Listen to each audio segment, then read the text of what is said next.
Olá pessoal, sejam bem-vindos de volta ao nosso curso.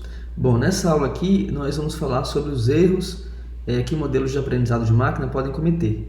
A gente vai falar sobre tipos de erro, como calculá-los e algumas das coisas que podem estar por trás desses erros.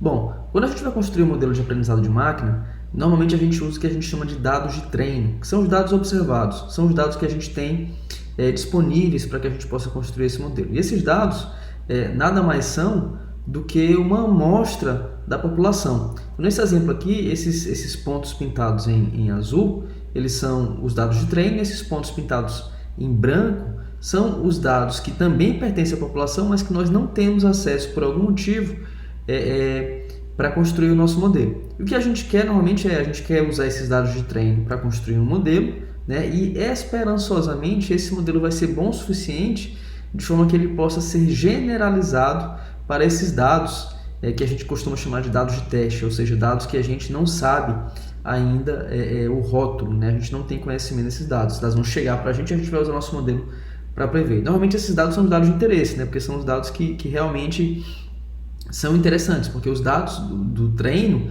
ele já tem um rótulo, então a gente já sabe a resposta correta. O que a gente quer definir a resposta é para esses dados aí futuros. Por exemplo, eu quero saber o preço de uma ação amanhã, né? Então eu não tenho ainda a informação sobre esse dado. Eu quero saber quantos retweets o meu tweet vai obter, então eu não sei essa informação a priori. Aí eu vou usar o meu modelo justamente para tentar estimar essa informação. E uma vez que nós construímos o modelo, nós precisamos então definir métricas para medir a qualidade desse modelo. Vocês devem lembrar, na regressão nós definimos o RSS, que era a nossa função de custo que nós usamos para construir o modelo de regressão, mas podem ter vários outros tipos de funções de erro, certo? De forma geral, a gente define uma função de perda, né, que basicamente calcula a diferença entre o valor real e o valor previsto. E a gente também define uma função de custo que agrega basicamente as perdas, né, sobre um conjunto de dados, nesse caso aqui sobre um conjunto de treinamento. Então aqui a gente tem, por exemplo, a média das perdas, né? E aí esse L maiúsculo aqui significa a função de custo, que é uma agregação, e esse L pequeno significa a perda calculada em instâncias individuais. Então aqui eu tenho esse conjunto de dados de treino, isso aqui eu especifico qual é o conjunto de dados que eu vou medir esse custo, e aqui esse W chapéu significa o meu modelo. Então lembrando que meu modelo nesse caso é basicamente um conjunto de pesos ou coeficientes que a gente usa para fazer as nossas previsões, certo? Bom, a gente pode instanciar essa função de perda de várias formas diferentes. A gente pode ter, por exemplo, o MSE, né, que significa Mean Squared Error, ou então em português a média, né, dos resíduos ao quadrado. Isso aqui é essencialmente a média do RSS, se você lembrar do RSS, certo? A gente pode ter também o RMSE, que é o Root Mean Squared Error, e aí nesse caso você tira a raiz quadrada. E o RMSE ele provê uma interpretação mais fácil para a gente, porque o RMSE está na escala dos dados.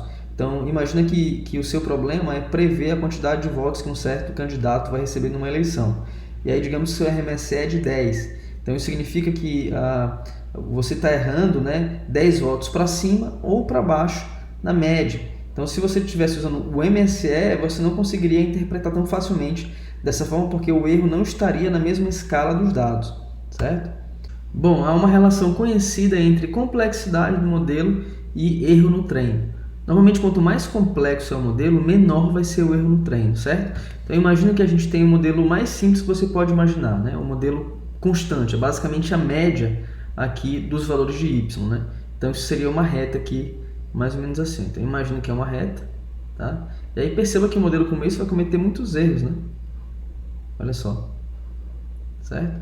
Então esse é um modelo ruim que vai gerar um erro muito grande, ok?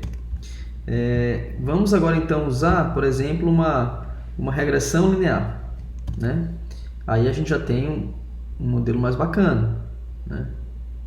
Então veja que ele comete menos erros, né? Os pontos aqui estão mais próximos ao modelo. Então aqui o meu erro vai cair, tá? Então, e aí eu posso pensar numa regressão linear como essa, como por exemplo um polinômio de grau 1, né? Beleza? Vamos usar então agora um modelo mais complexo. Por exemplo, um polinômio, né, de grau 2. Então a gente vai ter uma curva mais ou menos assim, tá? Então esse modelo ele vai ser um pouquinho melhor, o erro vai cair mais, tá? E aí vamos imaginar agora que eu vou usar um modelo super complexo, um polinômio aí de um grau bastante elevado, né?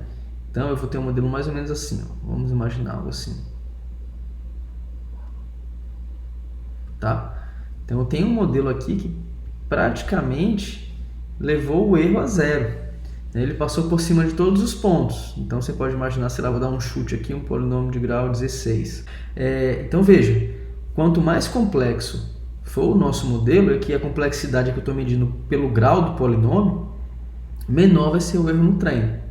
Isso quer dizer então que a gente precisa sempre escolher o modelo mais complexo possível, já que isso vai levar o erro no treino a zero, né? Então pense um pouquinho sobre isso. Se você quiser pode pausar o vídeo e refletir um pouquinho sobre isso. A pergunta o modelo mais complexo é sempre a melhor opção, né? Na verdade não, porque o erro no treino ele é muito otimista, né? Aqui faltou na verdade escrever aqui erro no treino. Ele é muito otimista. Então veja só esse exemplo aqui. Então digamos que eu queira prever o preço de casas, né, usando como entrada, por exemplo, a metragem dessa casa em metros quadrados, o tamanho dessa casa em metros quadrados, tá?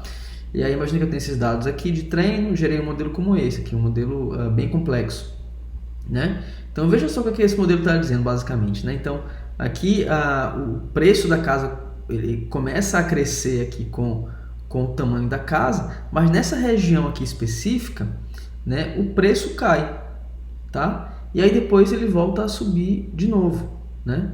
Então o meu modelo, por algum motivo, quando eu tiver casas nessa faixa aqui de tamanho, ele vai dizer que essas casas elas têm um preço barato, né? Enquanto que muito provavelmente esse dado aqui ele é um outlier. Por exemplo, uma casa grande abandonada, obviamente que o preço dela vai ser menor.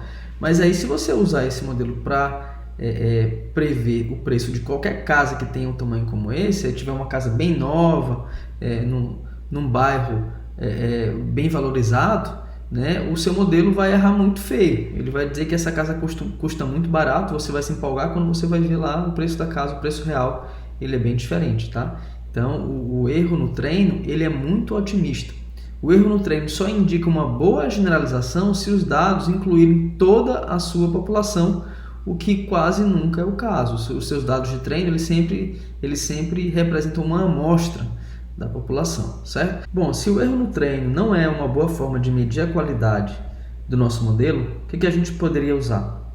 De forma ideal, a gente tem esse conceito de erro real ou erro de generalização, né? Que é basicamente aqui o valor esperado das nossas perdas, considerando todos os exemplos possíveis que a gente pode ter, basicamente toda a nossa população, né? Então, e lembra, né, o valor esperado, ele é basicamente, nesse caso, ele seria basicamente aqui as perdas ponderadas pela probabilidade, no caso de cada observação ocorrer, tá? Então, mais uma vez, o erro real, ele é o valor esperado das perdas, isso que é calculado sobre todos os pares possíveis de x e y, ou seja, a população inteira que a gente tem, considerando um certo modelo W aqui, e isso aqui é ponderado pela probabilidade de ocorrência de cada exemplo desses, né? O problema do erro real ou erro de generalização é que a gente precisa calcular isso sobre toda a população e praticamente nunca a gente tem a população, então isso aqui na prática não pode ser calculado, mas isso aqui dá uma boa noção para a gente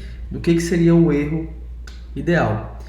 Para dar um exemplo, vamos imaginar esses dados aqui, esse modelo linear, e essa região em azul aqui, ela denota a probabilidade de ocorrência desses dados. Então aqui no meio, em branco, é a região com maior probabilidade desses dados ocorrerem, né? Então se eu tiver um modelo que passa aqui por essa região branca, esse é um bom modelo, porque ele vai estar muito próximo de onde a gente espera que os dados vão ocorrer, né? E um modelo que desvia, né, mesmo que parcialmente dessa região mais branca, ela vai cometer muitos erros. Então, por exemplo, essas regiões aqui na ponta desse modelo, veja que é uma região que está mais distante da região com maior probabilidade desses dados ocorrerem. Isso significa que esse modelo vai cometer muitos erros, certo? Bom, e aqui eu tenho um plot, né, não mais do erro no treino, mas do erro real, do erro de generalização, né, do erro que é calculado considerando todos os exemplos da nossa população, tá? Bom, se a gente aumentar a complexidade desse modelo, lembrando que aqui o eixo X significa complexidade, né, e aqui no eixo Y, nesse caso, o erro real, né, a gente vai perceber que o erro ele vai aumentar, né? Então veja só um modelo como esse, ó. Né? Então eu tenho algumas regiões desse modelo que estão na região branca, a região mais provável dos dados ocorrerem, mas essa região específica aqui, o modelo ele passa bem longe da região branca. Então isso significa que eu vou ter muitos dados aqui nessa região branca, na minha população, né? E quando eu for calcular o erro do modelo, né, nessa região, ele vai cometer erros muito grandes, né? E esses erros aqui eles são ponderados pela probabilidade de ocorrência dos dados, né? Então esses dados aqui eles têm uma alta probabilidade de ocorrer. Então esses erros aqui eles vão ser grandes e vão ser ainda ponderados por uma alta probabilidade, né? Então eu vou ter aqui um erro bem grande para esse modelo.